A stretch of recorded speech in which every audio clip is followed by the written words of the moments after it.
All right, what's going on, everybody? I've been really busy lately. Been making a bunch of hammers, these Viking style axes, and been working on a couple knives, which I'll show all those. Um, but yeah, so I'm almost done with all this stuff. I just basically got to make some sheaths for them. It's supposed to get really cold, so I figured I'd make the video now. It's supposed to get down to the single digits, and it's been reasonably warm lately. It's been in the 30s, which is unusually warm for this time of year in January. Normally it's in the negatives. So, but it's supposed to get down to the single digits. So now's a good time to do this. But anyways, so yeah, these are some of the Viking axes I make. These are really fun to make. I really like them. I really enjoy making axes and hammers and stuff. That's what I mainly like to make. Knives are fun too. Don't get me wrong, but I enjoy making these a lot more. But anyways, so yeah, they're all forged from 1050. It's got an oval eye on it. They're like a sledgehammer handle. And that's what they're hung on. And I basically just shape them, you know. I really flatten them out here on the sides to index them, so it's easier to index. So it's not so round. So basically, I just reshape a sledgehammer handle. That's what I hang these on. I try to keep this style a little more traditional. These really aren't traditional. They're just what I mean by that is on a straight handle, not a standard axe handle. But yeah, these are, like I said, these are really fun to make. People really like them. The cutting edge is they're about 5-inch cutting edges. This one I think is about 5 1/4. And I do heat treat the whole axe head, so even the pole of the axe is usable. So but that's how I like to make my axes. But yeah, they're 27-inch handles, and they're all 1050. And there's another one I got. Same specs, just a little different design. But yeah, these are pretty fun. And I test all of these. I usually just chop up a bunch of wood, split some logs up, hack up some branches, which I did, and I'll insert the video of testing all of these. I didn't film testing all of them just because that's just pointless. But I will insert that video.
And then I also got a Viking style hatchet. It's a little smaller. It's a smaller head. It's probably about a pound and a half. But these are the leather sheaths I make too. I wanted to show those. They're really nothing to brag about. They're just something to, you know, so you won't cut yourself. Something I can, you know, cover the edge up with. I don't charge extra for these or anything. You know, they're just something that I can present the axe to somebody that, you know, the edge is covered up. You know, and they don't look too bad, but you know, they're really nothing special. I just fold a piece of leather over and then that's it. But anyways, so same steel, 1050, just a little hatchet, you know, 18-inch handle, hickory. All the wood's hickory. Like I said, it's all, you know, hammer handles. But yeah, so. And these are really, they're just fun, man. I really enjoy making these. And then I got some hammers here. And this is a straight peen hammer. I don't know if you guys know. I'm sure you guys out there know what a straight peen is. So that's really cool.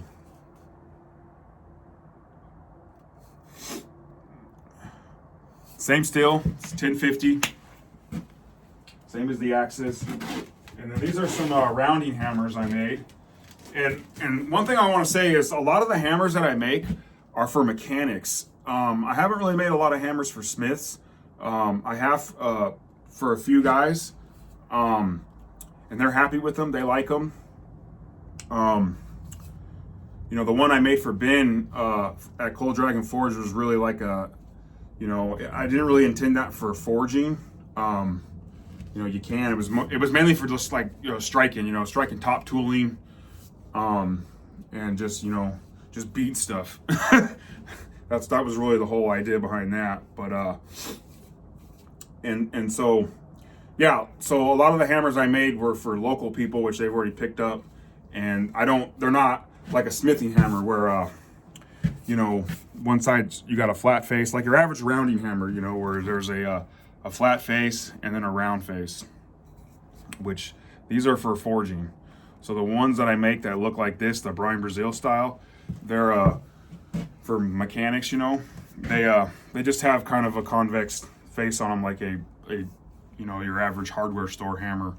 So because they're not forging. So if you see me posting pictures of a hammer that's, you know, not properly dressed, it's because it's not for a smith. So, but these are all, you know, they've got a rounding face on them and then a flat face.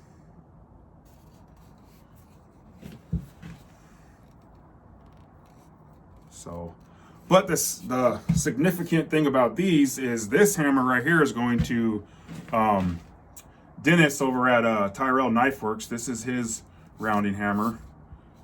And then this is for a guy who makes Damascus billets. Basically, that's what he does. He just makes all kinds of different Damascus. He makes some. His steel's really good. So this is his hammer. But anyways, yeah. So those are some of the hammers I make. Some of the rounders.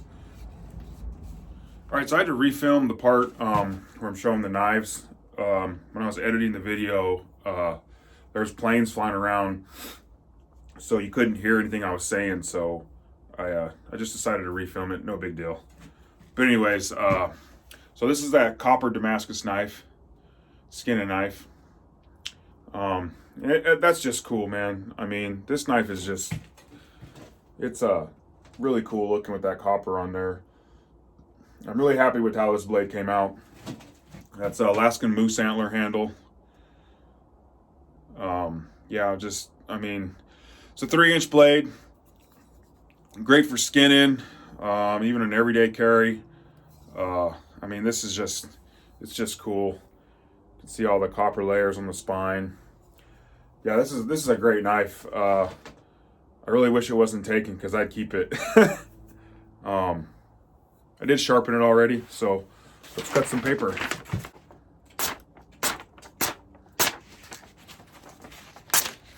Yeah, it's sharp. But anyways, yeah, super happy with this blade. You know, it was fun forging it, and I'll definitely be doing more of this. And also, this is exactly what I wanted. I wanted all the you know, the layers between the copper to be black. This is exactly what I was going for. So, like I said, I'm really happy with it. And I just etched it in ferric, but I used a really, really weak solution of ferric, and the exact ratio, I don't know. I just I have a test etch bucket of ferric. You know, that was an older batch. I just use it to test etch blades. It's not my main tank. So I just took some of that, and then I just diluted it down with some distilled water. It was a pretty weak ratio, and I just used that to etch the blade, and it seemed to work great.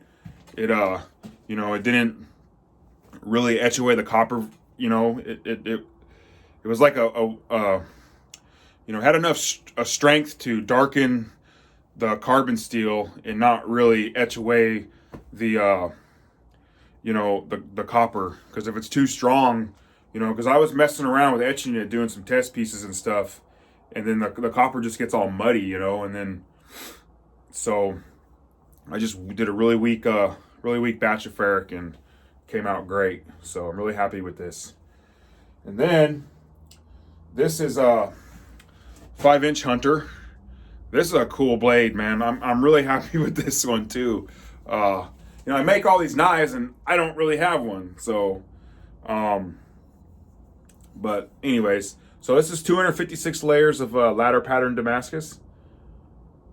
That came out really cool.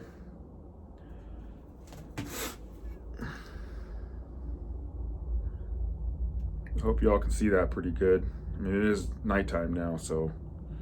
But that's curly maple. You know, I really love curly maple. It's really some of my favorite wood, man. I mean, it's got really good chatoyancy in it. It's a beautiful wood. So yeah, this is just a little 5-inch Hunter harpoon clip. You know, it's just, man, just got to sharpen it and make a sheath for it, and then I'll send them out to the customer. But yeah, I'm really happy with this knife too. It's just a beautiful blade. I mean, that's just awesome. Ladder pattern came out great too. And the camera don't really do it justice, you know what I mean? Because ladder pattern has that really good chatoyancy, you know. So yeah, another cool knife. I'll definitely be doing a lot more Damascus, and definitely be doing a lot more of you know, playing around with non-ferrous metals. But yeah, so that's all the recent work I've been doing lately. Like I said, I basically just got to make sheaths for everything, sharpen that blade. But other than that, the next thing I'm going to be doing is making this Damascus axe, you know, from a canister Damascus. It's I'll be using a 3-inch can. I have been using stainless cans with great success. I mean, those stainless is the way to go when you're going to do canisters, man. It just falls right out. I just don't have any stainless that's 3 inches. I basically have a bunch of old mild steel cans just collecting dust, but you know, I do have some 3-inch mild steel cans, so I'm just going to use that, you know, the whole whiteout thing. And I'm just going to cut strips of 15N20 and 1080 and stick them all in the can. And then I've got some billets of some cable too. I'm going to cut those up, and maybe some end pieces of Damascus, and just kind of do a scrap pile Damascus axe with it, you know. I'm pretty excited to do this. That'll be my next video. It's the next thing I'm going to work on. I really got to clean my shop up. It's a disaster in here. There's freaking, it looks like a sawmill. And then I got to go through my belts, because I got a million belts, and I'm a belt hoarder. I don't know what it is. I can't get rid of belts. But so I'm definitely going to do some shop cleanup and then start this axe. So I'm pretty excited to do that. But other than that, you know, I just, you know, I really love doing this. I love being a maker. I love making knives and axes and hammers and tooling. This is just awesome, man. You know, I'm really fortunate that I have, you know, the time to do this. You know, that you know, I could work a lot more and make a lot more money, but you know, I'm not. You know, I do well to sustain, you know, what we have here. You know, so which I'm happy with that. You know, and I think that uh, a person shouldn't, you know, measure the quality of life by, you know, how much money they have or how many possessions they have. You know, I think, you know, quality of life should be measured by how much time you spend doing the things you love. You know, and I really love spending time with my family. You know, my fiance and my little baby girl, and I love forging. I love making things, man. This is just, you know, it's just a passion of mine, and I think I'll be doing it till the day I die. And I just really hope that I can teach my daughter this, you know, or, you know, any future children that I have. That's really a goal of mine. And I just think it's awesome that there's people out there, you know, in different parts of the planet that are, you know, using things that I've made. And that's just, you know, more motivation for me to keep doing what I'm doing. So, and everything that you guys are making, man, is just outstanding. You know, some of the things that these other makers are doing and making is just, I mean, it's amazing. You know, there's some really talented people out there, man. I mean, there's people out there that just, you know, are light years ahead of my skill set in what I'm doing. So that's more motivation there too. So anyways, enough rambling. This video is probably a lot longer than I wanted it to be, but thank you guys for watching. And, you know, I appreciate everybody that does watch, you know, all the subscribers. It's just crazy to me that there's 450 something subscribers. Like, that's mind blowing to me, which, you know, I realize isn't a lot for some people's channels, but I never thought I would ever get that many people that watch this. So I just think that's cool. So I appreciate everybody that watches. If you have any questions, just, you know, leave a comment.